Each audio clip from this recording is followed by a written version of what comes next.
A lot of the times, organizers, teachers, promoters, they are running events at a loss. The more you charge less for something, the more you create the perception that this thing costs less. If people can pay $6 for a coffee, they can pay $20 for a social if they understand the value. I do think that some people think that dance is just like, whatever, why should you pay for dance? Events that are sold out or events that are close to selling out and not breaking even. That's very sad. And that's very sad. Things are expensive. Things are getting expensive. Like Alison would say, people are paying $7 for a coffee. Jesus Christ. If you are willing to help and give a hand, we are willing to give you a discount. Yeah. The last thing I think I would share about all of these, Alison, is that we need to get really good at saying no.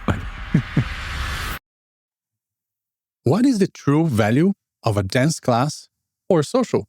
Why do we pay $20 for a meal, but hesitate to pay the same for 5 hours of dancing and entertainment? Well, let's find out. Hello everyone, and welcome back to ZoukNerds. In this episode, we are talking about a difficult topic in the dance industry, the financial health of our dance community. It's all about perception, simply because often the perceived value doesn't match the real costs. Organizers, teachers, and promoters are often losing money, and it's not sustainable. But there are solutions. So, join us as we explore how we can educate our communities and implement simple systems to help everyone understand the true value and cost of dance events. So, let's go!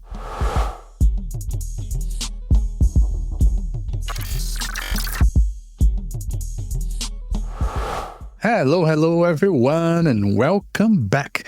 My name is Alison Sanji, and let's welcome back our beautiful co-host. Hello, Gui Prada. Hello, Alison. Hello, everybody. Welcome back. Very excited for this episode. And you know that Gui doesn't say that lightly, because this is something that we've been wanting to talk for quite a long time, but we wanted to form our thoughts and opinions about this. And today we're going to be talking about the perceived value, that idea of how much does something cost. How much does a dance class cost, or a social cost, a weekender cost, a festival cost? And how does that compare to everything else in our world? Because, and here's why, the big why. A lot of the times, organizers, teachers, promoters, they are running events at a loss. What do I mean? They are running events and losing money, and quite possibly taking it out of their own day job, or maybe their regular classes to subsidize and to complement that weekender or that festival or that social. And as teachers ourselves, as well as organizers, but as teachers, we feel bad. We feel like, what can I do to help? Like, there's only so much that a teacher can do by giving a discount on their fees or by giving extra hours for the same price and many things. But really, that's another conversation that we can have another time.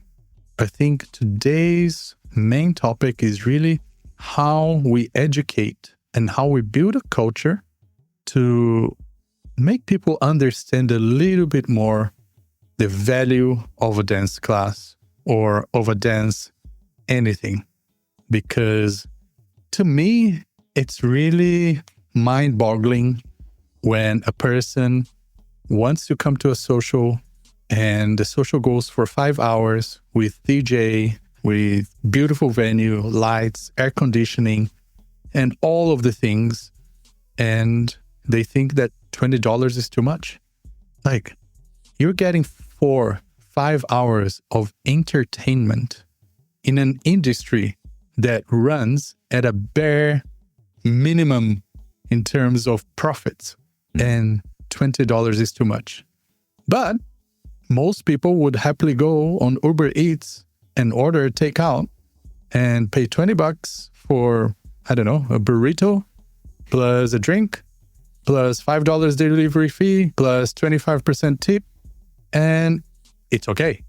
But why not 5 hours of entertainment in a social? And that's just the tip of the iceberg. So I'm just going to give the mic to Gui before I talk for the next hour because I have too much to say. So Gui, tell us what's in your mind about this. Oof, there is a lot in my mind about this. I think the experience of having the local school, the local studio, and organizing local events, and being a teacher at weekenders in other cities, being a teacher in festivals, being a teacher in retreats, and also because of the curiosity to know how well the event is going financially. I ask the questions to the organizers sometimes, to the organizers that I know more, that I trust more, or that we have been in a longer professional relationship. I ask, were you able to break even? Or were you able to make a profit? And sometimes, yes. Lately, however, I've been noticing that, like Alison was saying, people are operating at the bare minimum, right? I think that was the word that you said, Alison, bare minimum. Almost operating at a loss, sometimes operating at a loss. Witnessing full events or almost full events that are almost sold out, and they are still losing money, And that thing makes me so sad, guys, because I know the pain of losing money when you organize an event, because you have put so many hours into the thing. You are organizing an event for months, and during the event, you are on the go all the 3 days. If it's a weekend, you are on the go for 72 hours. Even if the event's like 4 hours a day, 4 hours of classes, the moment that you wake up, the moment that you fall asleep, you are on it because someone cannot come and you need to find another person, and then you need to reimburse, and then you need to refund, and then you need to, something happen in the venues. There's all these things that are going on. So for the amount of work that is required to put something together, I think we can do something about changing the perception of how much that event costs, or how much that event can charge, how much you can pay for that event. We do have the matter of affordability to take into account, of course, the average income of a certain place, like how people spend their money in a given location changes a lot, and also changes the way that we can charge people, the way that we can present our fees, or the way that we can set the tickets. All of that considered, I still think, and Alison, I think as we're talking about this, I think we agree on that point. I still think that the teachers and organizers can, over time, develop people's perception of value of the content that is being presented to them, the content that is being brought. The other thing that we have been noticing is the more you charge, let's say, less for something, the more you do that, the more you create the perception that this thing costs less.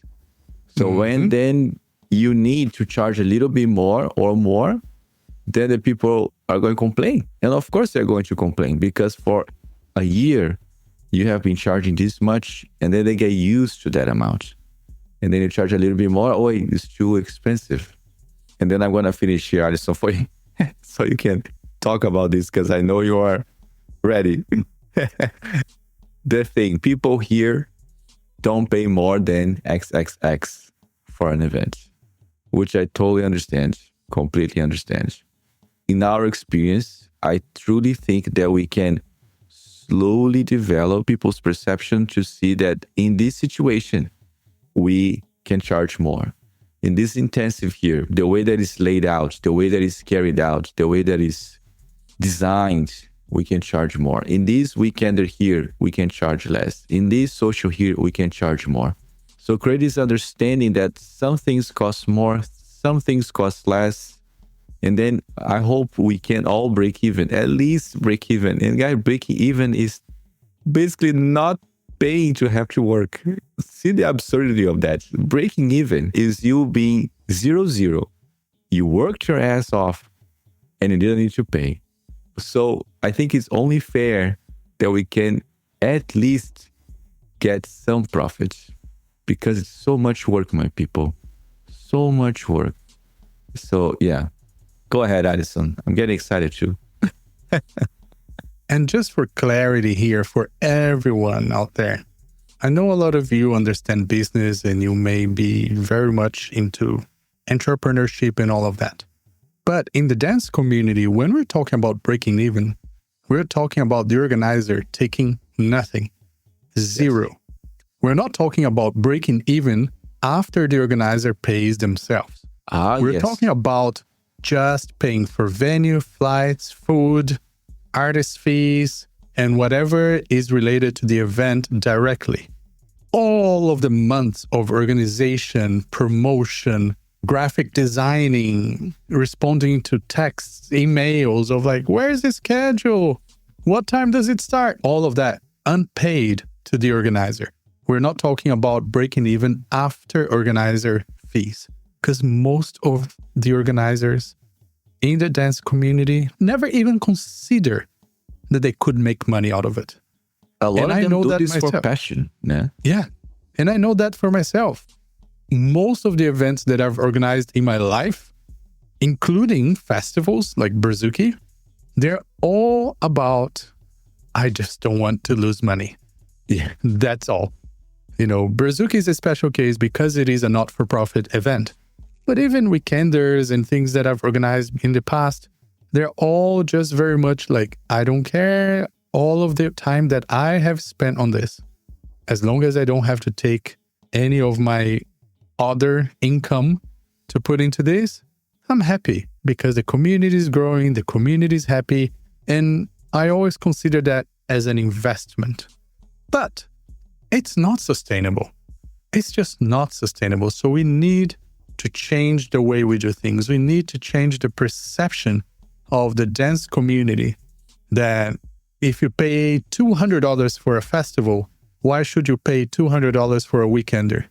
Well, because you don't get the same service. Just think about it. In a festival, you're getting like 100 people in a classroom, 150 people in a classroom. Okay, maybe a smaller one, 70 people in the classroom. Do you actually get the same attention that you would get on a weekender with 20 people, with 25 people? On a weekender where you have the same artist for 6 or 8 or 12 hours that crafted those classes for that weekender, a festival is different. It's completely different. It's not the same. When you go to a music festival, you pay maybe $200 and you get, 10 different shows. But you still pay $200 to watch one artist in one show that is going to last 2 hours in a stadium. And the actual musical festival will last a whole day. So when you look at it, the weekender is kind of a similar comparison because you're getting more of one thing, of one person, and that's why it gets a little more expensive. Plus, you're getting a lot of less people in the same venue. So I think it's all about packaging, right? Like I said, but people don't pay more than this. People don't pay more than that. Look, in our experience, it's all about how you educate the community, right? If people can pay $6 for a coffee, they can pay $20 for a social if they understand the value. If they don't understand the value, they obviously not going to think it's worth it. So our part in the community as teachers, promoters, organizers is to slowly educate the people who are part of our community and let them know. Sometimes we just have to let them know so they understand. For example, a lot of the times in festivals, weekenders, and socials, people go like, hey, I can only do one day. And at least for most of my weekenders, I always sit with the organizer and I talk to them how they want to organize this. And I ask them, I say, can we please make sure that everybody does the entire weekend? Okay, because the weekenders that I do, They're always 100% custom and crafted for that community, for what they want and what they need. I don't just travel around teaching the same combo I taught in the last 10 cities. Never. So I asked them, Friday, Saturday, and Sunday is mandatory. Sure, some places that work, but other places don't work. So then I asked the organizer, can we please make sure that we can at least have them commit to a progression? This is going to be a special weekender. This is going to be a transformative weekender. We need people to take this seriously. If they don't take it seriously, then they are not for this weekender. So then the second option that I offer is, can you make sure that if they want to do Sunday, they have to do Saturday and Friday? If they want to do Saturday and not Sunday, they have to do Friday. But if they can only do one day, they can only do Friday. Oh, but I have this person, they've whatever, been teaching, been dancing, been to the moon and back. They can only do Sunday. No, I'm sorry. No, because the things that I'm going to be talking on Friday and Saturday are extremely necessary for the success of the classes and the experience of everyone who comes on Sunday. This person who shows up on Sunday is going to completely destroy the flow, pay less, and affect the experience for everyone else who was there Saturday and Friday and paid full price. I don't think that's fair. I'd rather not have that person there. I'd rather have less people, but this group is there and they are going to understand how we got to the Sunday topics, how we got to that level. Of course, I'm going to say this. I know that this is very much of a dream, that as a teacher, you cannot expect that every weekend. You cannot tell every organizer to do this. Or if you are an organizer, that's not possible everywhere. I understand this. But that's why I also select the places I go. I want to go to the places that can do the work that I want to do in a way that the community is going to feel this long-lasting transformation, that in 3 or 6 months I come back and I see it, I feel it. So in the end, for the promoters, we have to actually spend a lot of time with them. When I'm organizing those kind of things, I spend a lot of time with the promoters. Like last Sunday, I had a meeting with an organizer who wants to bring me to a weekender, and we talked about all of this. And I told them, look, do this, do this, do this, tell them this, tell them this, tell them that, to make sure that people understand and that they educate the community. Because I think that's really what's missing. I do think that some people think that dance is just like, whatever, why should you pay for dance? There's a few people like that in the community, but majority, they just really don't understand what it takes and the costs that are involved with everything that we do. And I think that's a much bigger issue that we have to face in the community, because so many organizers and teachers and events are just stopping and they are not continuing simply because there's not enough people supporting and valuing it enough. That's not what we want, right? We want the community to grow. So we need something to change.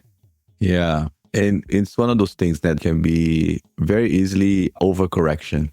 That like people might listen to this episode and like, okay, let me adjust the prices. Let me adjust the things. And then slowly. Yeah. Then if it's very sudden, it's not going to work, because people do get used to paying a certain amount. Like they expect something to cost something. Yeah. Our experience here has been incremental, slow change in that perspective. There are a couple of things to implement that I think can be really helpful. For example, we don't accept Venmo payments or like several different forms of payment. I know from a customer perspective, it's very good for you to make it easy for the customer in the sense, the way they can pay. For us, actually, it's way harder And it starts to open all these avenues and all these different ways and different forms and different amounts. So establishing a unified way of paying through like a platform, or if it's only Venmo, for example, for the people in the US, it's only Venmo and it's this much, that actually makes a difference. It made a difference here for us. People would come at the door. Oh, can I pay at the door? Oh, we have to log in and pay through the platform. And it is an added step. And sometimes people get frustrated with that added step. But again, is the thing of developing a culture, developing this new approach to how things are done in its basic forms. For example, paying for the thing. And there, it's easier for you to blame the system. Like, no, we have to go through the system, and the system is this. And we pay, and the amount is this much. Oh, can I get a discount? Like, oh, maybe, let me see here. And sometimes we do give discounts, discount codes, given very specific situations, right? What I've been noticing is that organizers are opening several exceptions for several people. Yeah. And then in the end of the day, out of, 30 people in the room, maybe 5 of those people, 5 to 10 of those people did the full price, paid the full ticket. All the rest has some sort of discount or some sort of special condition, And then in the end of the day, guys, we are having full events that don't break even, events that are sold out. They are not breaking even, or events that are close to selling out and not breaking even. That's very sad. And that's very sad. So we are trying to make dance more accessible. We are making an effort to do that. And then we do provide ways for people to come into the dance, to take the classes. And I find it such a noble effort to say, I just want the person to take the class.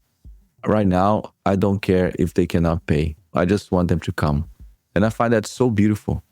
To me, aligning that desire for that person to come with whether or not that person who is coming is going to understand the value of what you are giving, then we're all for it. Because sometimes you really want someone to come, but the person doesn't understand the value, but they come and they're not engaged. They come and they're not contributing in the way that you thought at first that they would. And that's the situation. Like, you spending some time observing, spending some time noticing if that person that you want to give more is ready to receive more and is going to receive more and contribute to the thing that you are putting out. And again, the thing of balance, the thing of observation. Very hard not to make overcorrections. Very hard not to say, oh, okay, so now nobody comes for free. Nobody comes with a discount. It's not that at all. It's more giving more time to observe, to notice, and then give those special conditions to those who will receive them and will take advantage of them and then give back to the community in some shape or form. To us here, at several levels, at the level of the regular classes, at the level of the weekenders and bigger events, is really creating this culture of perceiving that the value of the thing that you're offering changes depending on the circumstance. The regular class has this value. The weekender has this value. The weekender with several instructors has this value. The weekender with one instructor has this value. This social here is this much, has this value. So it's just developing this over time. And again, I repeat, this is over time. I just don't remember how long it took us to develop the culture of the assessments between levels. Oh, yeah. At first, it was a little bumpy, but now people ask, when is the assessment? People know the assessment exists. People wait for the assessment. People want to do the assessment. At first, it was like we were separating the ones who can reach God and the ones who never reach God. It was never that, but people made us feel like we were creating this division. No, we're just setting standards. Thank you very much. And if you cannot understand that we have standards, then I guess this is not the right place for you. Simple as that. We have standards for our levels, for our classes. When you pay $200 to join a dance class, do you want people who are not supposed to be there, who has no idea of their basics and timing to be there? No, you don't. That's why you also need to do an assessment to make sure that you are not making somebody's experience worse by being on that class. Simple. Exactly. It's one of those things like, oh, I want everybody to have the right to this thing, but not in my neighborhood. You know, kind of situation. Not in my neighborhood. No, everybody should be assessed, but I don't have to. But I don't have to. Exactly. Like, I shouldn't. No, I deserve to be here. Yeah. That was like a big shift for us. It is so beneficial, right? Mm-hmm.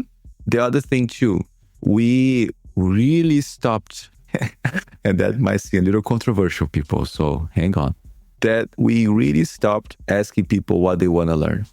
Surveys and like, what would you like the next course to be about? Yeah, when we're like coming up with new summer courses or special courses, you know, like for so many times we were thinking, oh, you know, like the students are asking for this, the students are asking for that. So let's do a survey. Bro. Yep. We'll do the survey and we'll get like, guys, I remember the numbers. Yeah, they are in my head. We did a survey and we have 78 responses to the survey. And we had topics of things that we wanted people to choose for the next class. And 54 people out of 78 choose this particular topic. And then we very confidently opened the course. Like, oh my God, it's going to sell out immediately. It's going to be amazing. We're going to have no issues at all. Not only it did not sell out, but we had time filling out the minimum. And that was very confusing. We're like, guys, 54 people said they would do the course. And then we did in the next cycle, we did it again. And it happened again. And then I think it was you, Alison, that said, guys, we need you. No, we're just going to cut it out. Put out the course that we think they need. And that's going to be it. And that was it. And then I've been noticing when we go to cities that normally I receive from the organizers a list of topics that people would like to learn more. And those topics are in mind. And we start the class with those topics. But very often, the moment that I show what I'm excited about, they forget what was the thing in the first place. And that comes, again, the teaching that Jaime Arocha used to share with us in the teacher training, is that the students of dance will show excitement about what you show excitement for. Yeah. And that's one piece of wisdom that I have been taking along with me, that we have been taking, not ever since I started teaching, but mostly after having this realization that came with the surveys. Mm-hmm. When we did those surveys and realizing that the topics that people wanted were not filling up, but the topics that we thought would be good for them, they were all filling up. So like, oh, let's continue on this path here. It's very hard because people don't know what they don't know, and they don't know what they want most of the times. I don't know. There's so many don't knows. Like, yeah, they think they do. We think we do. We think we don't. It's very, very confusing. Yes. But what we need to is to set reasons why we do things, like we talked in the previous episodes, why you're doing it, how you're doing it, what for. If you're organizing a weekender just for yourself, sometimes I see organizers who want to bring this couple or that couple, and I'm like, why? You have like 5 students. Oh, you know, because if we bring them, then the dance is going to pick up here. A lot of people are going to see it. Yeah, but it's going to be like 6 months of work, and you're going to have to raise like $10,000 worth of sales, and there's only 5 people who dance Zouk in your community. Like, don't do it. Please don't do it. So many organizers come to us and say, Alison, I don't know what to do. I've lost like more than $10,000 over the last few weekenders that I made because I was trying to, you know, put the energy into my community. And I'm so thankful, but at the same time, so sad to hear these kind of things. Because unfortunately, those organizers are trying their best, but at the same time, they're lost. Because one thing is for sure, in my opinion. You need to understand who you're bringing and if that kind of artist will actually help the community. Or are that kind of artist a sugar high kind of artist? Again, another topic for another episode. But there are artists and there are teachers that will really help a community when they need sugar.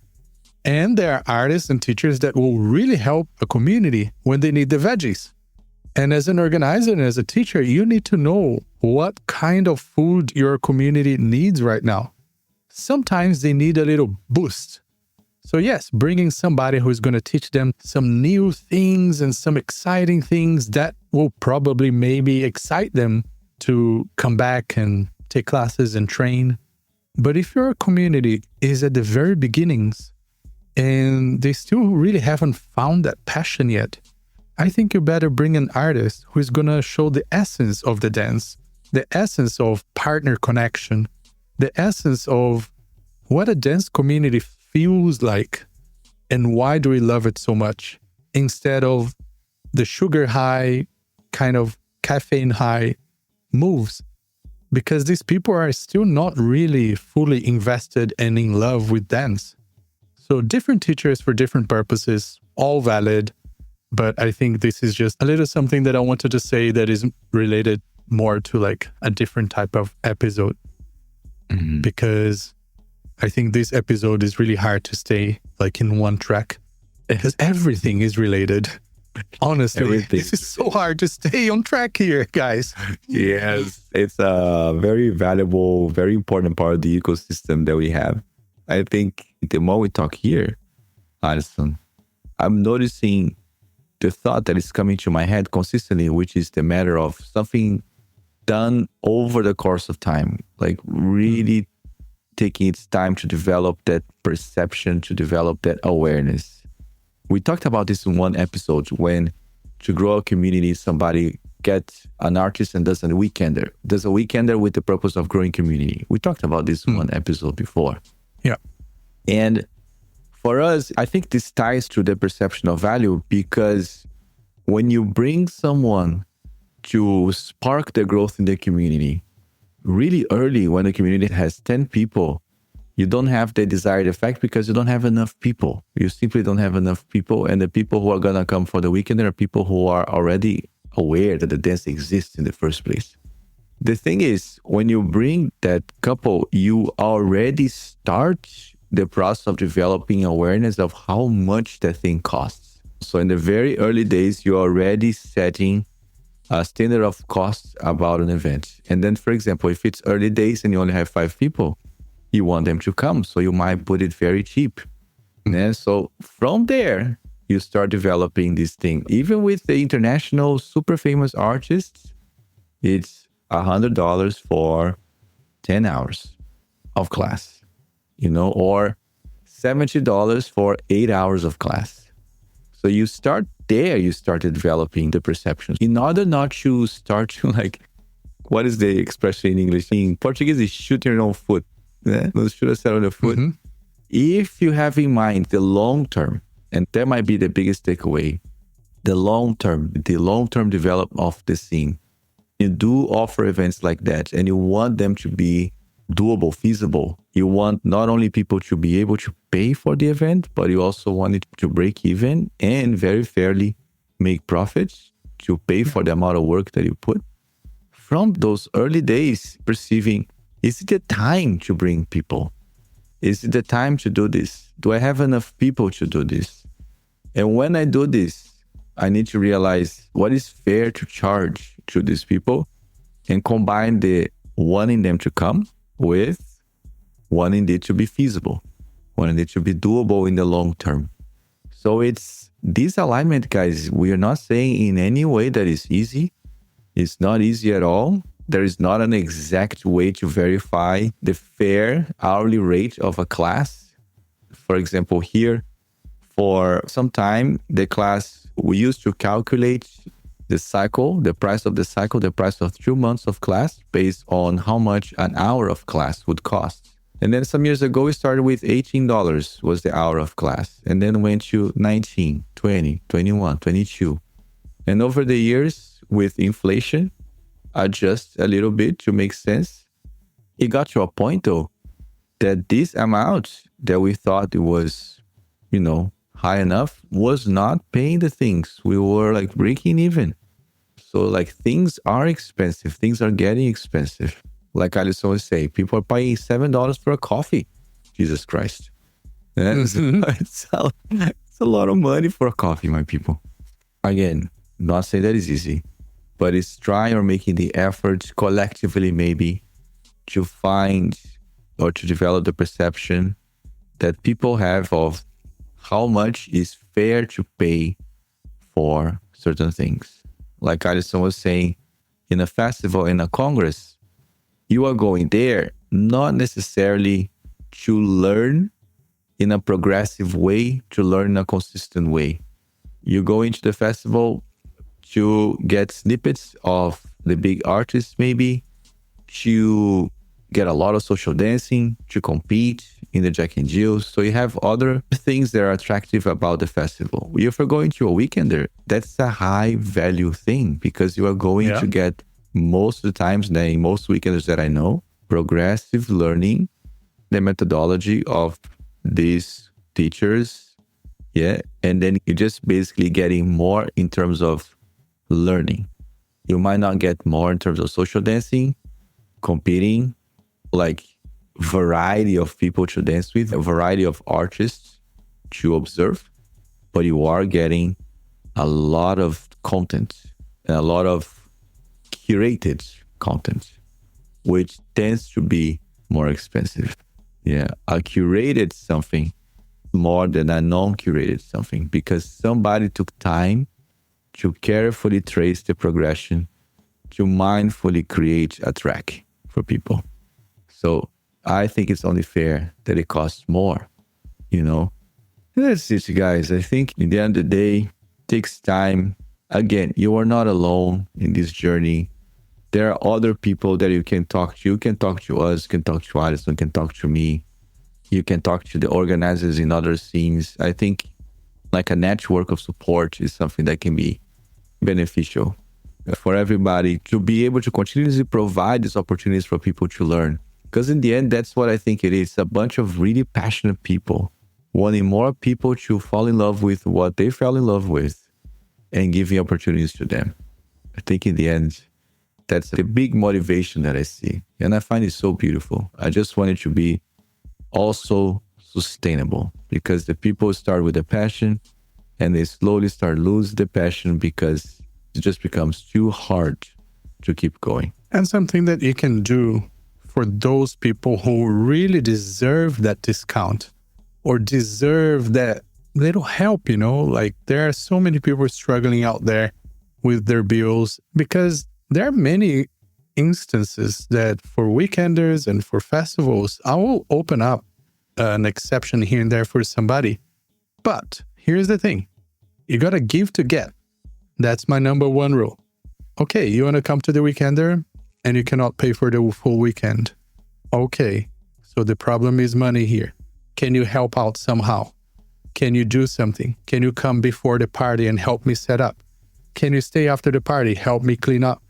Can you be available in the afternoon maybe to drive somebody to pick something up, to go and get the lunch for the artists? If you are willing to help and give a hand, we are willing to give you a discount. So for those of you who need a discount, please reach out to the event organizer and offer them something.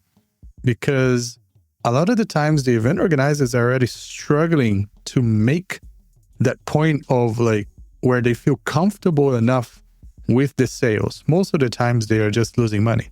So when people just go in and just ask for a discount, it feels very discouraging. It feels a lot of the times like very hurtful. And I say that as an organizer, and I say that as a teacher who has weekenders where the organizer comes and talks to me and say, oh, listen, I've been struggling this week because people, they're just asking for discounts all the time because they go to another event and this event and that event gives them discount and every event gives them discount. And because we are not giving them discount, they are saying that they don't want to come. It's kind of like blackmailing or something. I don't know. So I think that as organizers, we have to stand firm and stand strong and educate the community. Like Guy said, have processes, have systems in place, all payments, all enrollments, everything through the platform, all the information on the website, how much I send a link. That's how I deal with this. When people ask me, oh, how much is the pass for this? Oh, here's the link. Where do I sign up? Here's the link. Look, if it's a conversation that I don't need to have, I'm not going to have, because I already have a lot of time that I spend organizing this, writing the website, writing the Facebook event, the Instagram posts, the newsletters, and all of this. And now I have to reply to every single message of people asking the same thing that I already wrote and posted and published in 10 different places. No. Systems in place as an organizer is going to save your life. And then having platform for payments and things like that, going to make people understand that the only way to get to that event is to buy a ticket through this platform. One time that you let somebody pay cash, one time you let somebody pay on direct bank transfer or anything like that, they're going to tell a friend who's going to tell another friend who's going to tell another person. And then it just means that people go like, oh, you know, if you message the organizer, they'll do something. Don't worry about it. Don't worry about it. Yeah. Oh, you don't have a pass? Just show up. It's fine. They're going to let you in anyway. That is, bro, every year at my events, I have to turn people out. When we sold out, which thankfully happens almost every year, we have people flying from a different state and we have to tell them, no, I'm sorry, you cannot come in because you don't have a pass. We're at capacity and we're not going to do anything. I'm sorry. It's just the rules. It's on our website and we don't want to get in trouble with the police. No, but not just that. I mean, it's the more we allow people to twist our arm, the less control we have. Same thing with classes, socials, events. So for all of you teachers and organizers who are out there trying to figure out how to educate your community, I think the best thing to do is to be honest. Just simply be honest, be open. Tell them, hey guys, I want to bring these artists or I want to organize this social, but the reality is this, if I don't have 20 people, there's no way I can make it. Can I have like 20 people confirming by the end of the month? Otherwise, I'm going to tell the artist that I'm not going to bring them and it's not going to happen. Do things like that. And I'm not saying confirmation verbally. $20 down, $50 down. Like, I need you to put your money literally where your mouth is. So if you're committing and I'm going to spend thousands of dollars with flights and fees and all of that, I need people to back me up. So those are a few tips that if you're an organizer or a teacher, bringing people over, bringing artists over and dealing with the customers, maybe you can use some of these systems that I just suggested. Yeah. The last thing I think I would share about all of these, Alison, is that we need to get really good at saying no. Oh, if you haven't yet, please listen to the last 3, 4, 5, 6 episodes where pretty much every episode we talked about this. Yeah. Guys, like Alison said, somebody comes from different states to come to the event. And man, it is hard. But it's like if you want to create really the culture that people need to follow, the system that you put in place so you don't go crazy, you gotta get better at saying no. That might be the hardest part. You know, like when I was organizing a festival, guys, I needed to say no to so many people at the door. They were at the door. Yeah. Oh, I thought I could just come. I said, no.